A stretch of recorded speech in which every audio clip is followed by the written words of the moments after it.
निर्जला एकादशी व्रत कथा। आज हम इस वीडियो में निर्जला एकादशी व्रत की कथा को जानेंगे।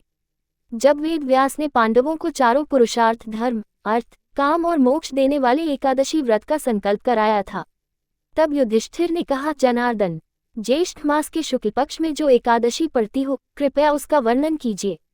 भगवान श्री कृष्ण ने कहा, हे राजन, इसका वर्णन परम धर्मात्मा व्यास जी करेंगे, क्योंकि ये संपूर्ण शास्त्रों के तत्वज्ञ और वेदांगों के पारंगत विद्वान हैं।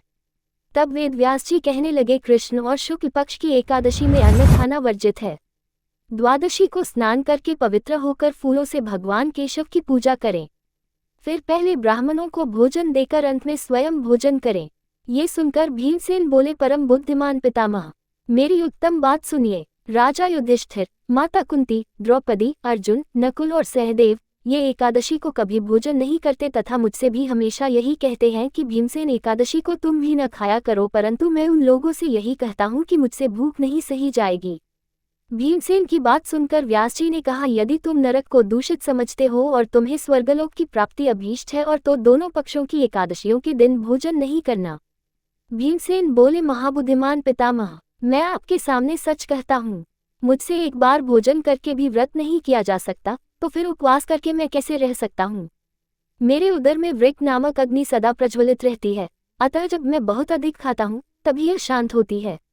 इसलिए महामुनि, मैं पूरे वर्ष भर में केवल एक ही उपवास कर सकता हूँ, जिससे स्वर्ग की प्राप्ति सुलभ हो तथा जिसके करने से मैं कल्याण का भागी हो सकूं। ऐसा कोई एक व्रत निश्चय करके बताइए, मैं उसका यथोचित रूप से पालन करूंगा।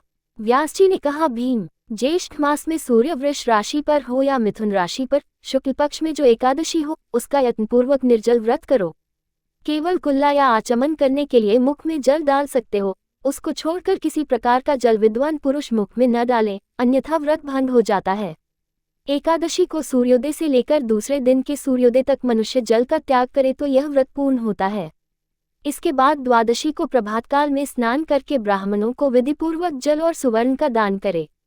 इस प्रकार सब कार्य पूरा करके जितेंद्रिय पुरुष ब्राह्मणों के साथ भोजन करें। वर्ष भर में जितनी एकादशियां होती हैं, उन सब का फल इस निर्जला एकादशी से मनुष्य प्राप्त कर लेता है, इसमें तनिक भी संदेह नहीं है।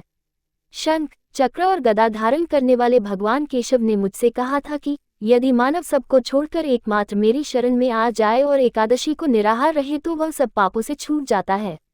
कुंती नंदन, निर्जला एकादशी के दिन श्रद्धालु स्त्री पुरुषों के लिए जो विशेष दान और कर्तव्य विहित हैं, उन्हें सुनो। उस दिन जल में शयन करने वाले भगवान विष्णु का पूजन और जलमयी धेनु यानी पानी में खड़ी गाय का दान करना चाहिए। सामान्य गाय यागी से बनी गाय का दान भी किया जा सकता है। इस दिन दक्षिणा और कई तरह की मिठाइयों से ब्राह्मणों को संतुष्ट करना चाहिए। उनके संतुष्ट होने पर श्रीहरि मोक्ष प्रदान करते हैं। जिन्होंने श्रीहरि की पूजा और रात्रि में जागरण करते हुए इस निर्जला एकादशी का व्रत किया है, उन्होंने अपने साथ ही बीती हुई 100 पीढ़ियों को और आने वाली 100 पीढ़ियों को भगवान वासुदेव के परम धाम में पहुंचा दिया है।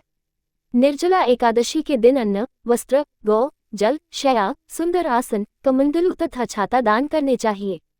जो श्रेष्ठ तथा सुपात्र ब्राह्मण को जूता दान करता है, वह सोने के विमान पर बैठकर स्वर्गलोक में प्रतिष्ठित होता है।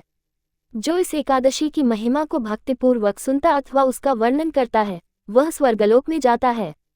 चतुर्दशीयुक्त अमावस्या को सूर्य ग्रहण के समय श्राद्ध करके मनुष्य जिस फल को प्राप्त करता है, वही फल इस कथा को सुनने से भी मिलता है। ऐसी जानकारियों के लिए वीडियो को लाइक, शेयर और कमेंट करना ना भूलें। धन्यवाद।